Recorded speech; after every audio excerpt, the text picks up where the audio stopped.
अव्यय के बारे में जानकारी प्राप्त करेंगे। राधा मौसी धीरे धीरे चलती हैं।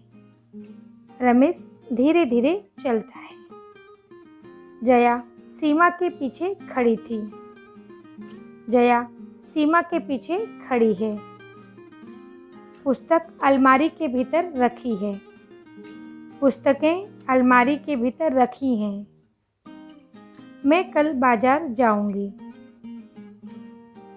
तुम कल बाजार जाना। बच्चों, यहाँ पर आप लोगों को 8 वाक्य दिखाई दे रहे हैं जो कि 2-2 के समूह में बांटे गए हैं। तो पहले 2 वाक्यों पे अगर आप ध्यान देंगे तो आप पाएंगे इन वाक्यों में लिंग भेद है, स्त्री और पुरुष लिंग भेद है। जैसे राधा मौसी, इन भेद के कारण यहाँ पर आपको क्रिया में भी भिन्नता दिखाई दे रही है। दूसरे वाक्यों में आप देख रहे होंगे कि काल का भेद है। जैसे खड़ी थी, यह भूतकाल का शब्द है, जबकि खड़ी है यह वर्तमान काल का शब्द है और इसके अनुसार इनकी क्रियाएं भी बदल गई हैं। तीसरे वाक्यों के समूह में आप देख रहे होंगे पुस्तक और पुस्तकें, ये वचन का भेद हमें दर्शाती हैं। जैसे एक वचन और बहुवचन, इनके अनुसार भी इनकी क्रियाएं बदल गई हैं, रखी हैं और रखी हैं।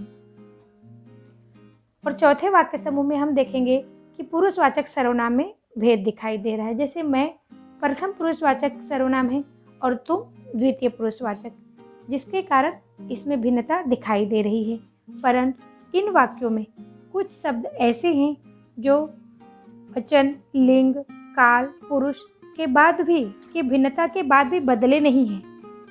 तो ऐसे ही शब्दों को हम अव्यय कहेंगे। जैसे कि पहले 2 वाक्यों में आप देख रहे होंगे धीरे धीरे, इस शब्द का उपयोग किया गया है जो लिंग भेद होने के बाद भी बदला नहीं है। दूसरे वाक्य के समूह में पीछे, तीसरे वाक्य के समूह में भीतर और चौथे में कल। तो ये शब्द ऐसे हैं जो लिंग, वचन, काल, पुरुष के बदलाव के बाद भी बदलते नहीं, यही अव्यय कहलाते हैं। तो इस उदाहरण के आधार पर चलिए हम परिभाषा देख लेते हैं। परिभाषा: ऐसे शब्द जिनमें लिंग, वचन, पुरुष, कारक, काल आदि के कारण कोई विकार नहीं आता, उन्हें अव्यय कहते हैं। इनका मूल रूप स्थिर रहता है, वह कभी बदलता नहीं है। जैसे इधर, किंतु, क्यों, जब, तक, इसलिए आदि। अव्यय के 4 भेद माने जाते हैं। पहला है क्रिया विशेषण अव्यय, दूसरा है संबंध बोधक अव्यय, तीसरा होगा समुच्चय बोधक अव्यय और चौथा है विस्मयादि बोधक अव्यय। बच्चों, हम इन 4 भेदों के बारे में क्रमशः जानकारी प्राप्त करेंगे। चलिए अब हम शुरू करते हैं। बेटा जल्दी जाओ। वह धीरे धीरे चलता है। मेरे घर अखबार रोज आता है। बच्चों, यहाँ पर जल्दी, धीरे धीरे, रोज, ये जो शब्द हैं वे इस वाक्य की क्रिया की विशेषता बतलाते हैं। जैसे बेटा जल्दी जाओ, अर्थात जाने की क्रिया होगी और जाने की क्रिया कैसे करनी है? जल्दी करनी है। उसी तरह वह धीरे धीरे चलता है, इसमें चलने की क्रिया है। कैसे? तो धीरे धीरे। तीसरे वाक्य में आने की क्रिया है। अखबार कैसे आता है? तो रोज आता है। इन वाक्यों के आधार पर हम कह सकते हैं कि जो शब्द क्रिया की विशेषता बतलाते हैं वे क्रिया विशेषण अव्यय कहलाएंगे। चलिए हम उदाहरण के अनुसार परिभाषा तय करते हैं। क्रिया विशेषण अव्यय: जो शब्द क्रिया की विशेषता बताते हैं उन्हें क्रिया विशेषण अव्यय कहते हैं। अर्थ के आधार पर क्रिया विशेषण के 4 भेद माने जाते हैं। बच्चों, अव्यय में से क्रिया विशेषण अव्यय के 4 प्रकार हैं जिनको हम इसी तासिका के अंतर्गत देख लेते हैं। उनमें से पहला है स्थानवाचक क्रिया विशेषण अव्यय। जो अविकारी शब्द किसी क्रिया के होने के स्थान का बोध कराते हैं उन्हें स्थानवाचक क्रिया विशेषण अव्यय कहते हैं। उदाहरण बच्चों यहाँ पर मैं आपको बताना चाहूँगी, जैसे स्थान, अगर हमें कोई भी क्रिया कब कहाँ हुई है यह जब पता चल जाए, यानी उसका स्थान हमको पता चल जाएगा, तो इसके आधार पर हम कह सकते हैं जब हम कहाँ यह शब्द का प्रश्न, कहाँ का प्रश्न करते हैं तो हमें उस स्थान का पता चल जाता है, तो हम वो कह सकते हैं कि स्थानवाचक क्रिया विशेषण है। उदाहरण देख लेते हैं।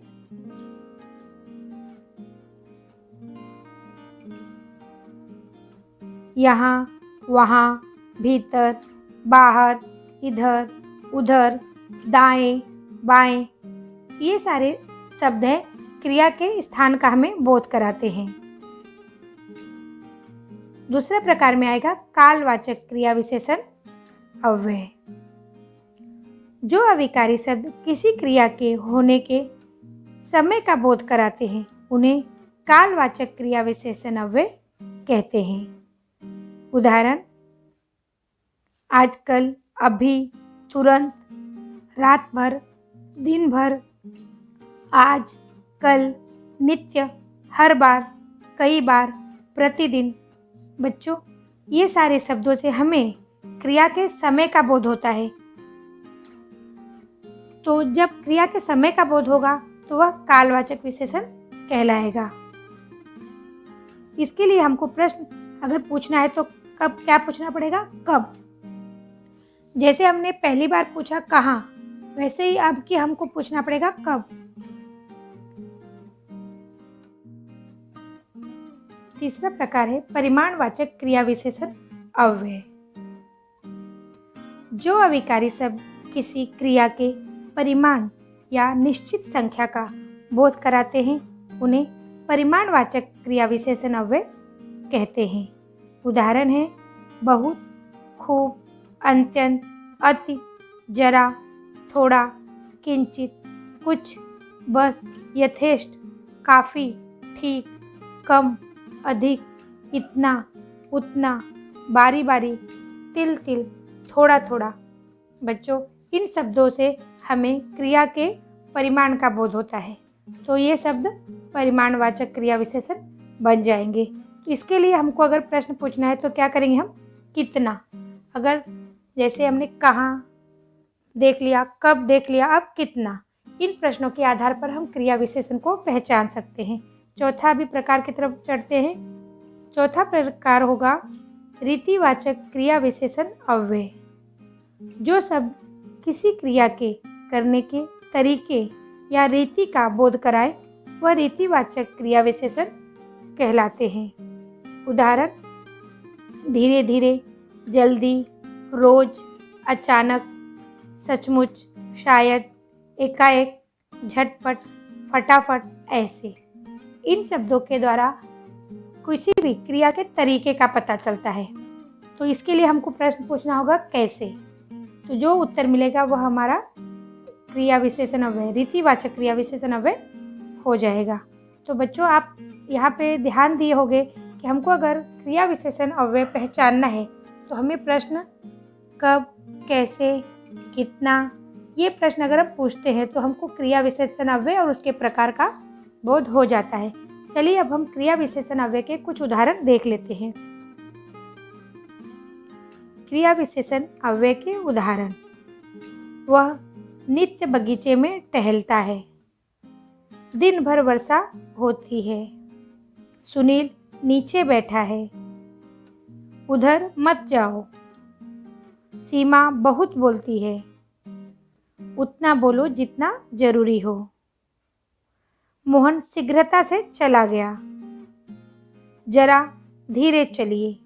बच्चों ये क्रिया विशेषण अव्यय के कुछ उदाहरण हैं। चलिए अब हम अव्यय के दूसरे प्रकार की तरफ चलते हैं। मैं विद्यालय तक गया, मैंने घर के सामने फूलों के पौधे लगाए हैं, धन के बिना व्यवसाय चलाना कठिन है। बच्चों आप यहाँ देख रहे होंगे कि लाल रंग के जो शब्द हैं वे संज्ञा या सर्वनाम के बाद आते हैं और पूरे वाक्य से उस संज्ञा या सर्वनाम का संबंध जोड़ते हैं। चूँकि संबंध जोड़ने का कार्य ये करते हैं और इनमें वाक्य बदलने के साथ भी बदल नहीं होता, ये अव्यय कहलाते हैं। तो इनका हम कह सकते हैं ये संबंध बोधक अव्यय हैं, क्योंकि ये वाक्य का संबंध वाक्य के संज्ञा या सर्वनाम से जोड़ते हैं। संबंध बोधक अव्यय, जो अव्यय शब्द किसी संज्ञा के बाद आकर उस संज्ञा का संबंध वाक्य के दूसरे शब्दों से दिखाते हैं, उन्हें संबंध बोधक अव्यय कहते हैं। जैसे अपेक्षा, सामान, बाहर, भीतर, पहले, आगे, पीछे, बदले, सहारे, आसपास, भरोसे, मात्र, पर्यंत, तक, सामने। ये सभी शब्द वाक्य में संज्ञा या सर्वनाम का संबंध पूरे वाक्य से जोड़ते हैं, इसीलिए इन्हें संबंध बोधक वाक्य कहेंगे। चलिए हम इनके उदाहरण देख लेते हैं। संबंध बोधक अव्यय के उदाहरण। मंदिर के पास मेरा घर है। विद्या के बिना मनुष्य पशु के समान है। छत के ऊपर राम खड़ा है। माया भोजन के बाद आएगी। विद्यालय के समीप मैदान है। तुम्हारे कारण मैं बाजार नहीं जा सकी। बच्चों, यहाँ पर पीले रंग में जो शब्द दिखाए गए हैं वे संबंध बोधक अव्यय के उदाहरण हैं, क्योंकि ये सब संज्ञा का दूसरे वाक्य के पूरे वाक्य के साथ दूसरे शब्दों के साथ संज्ञा का संबंध जोड़ रहे हैं, इसीलिए ये संबंध बोधक अव्यय कहलाते हैं। चलिए अब हम तीसरे प्रकार की तरफ चलते हैं। छुट्टी हुई और बच्चे भागने लगे।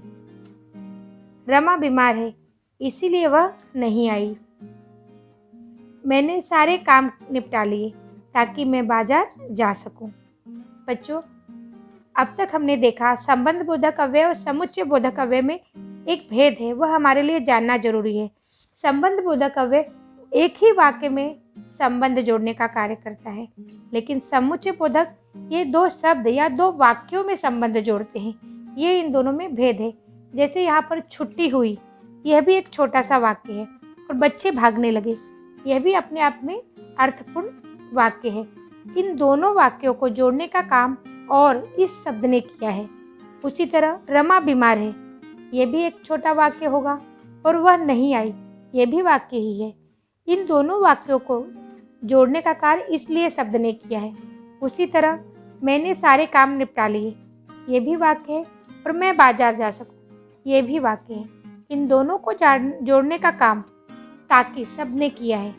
तो इस उदाहरण के आधार पर हम कह सकते हैं कि जो वाक्यों के को समुच्चय बनाने का कार्य, वाक्य, शब्द या वाक्यांश को जोड़कर समुच्चय बनाने का काम जो शब्द करते हैं उन्हें समुच्चय बोधक अव्यय कहेंगे।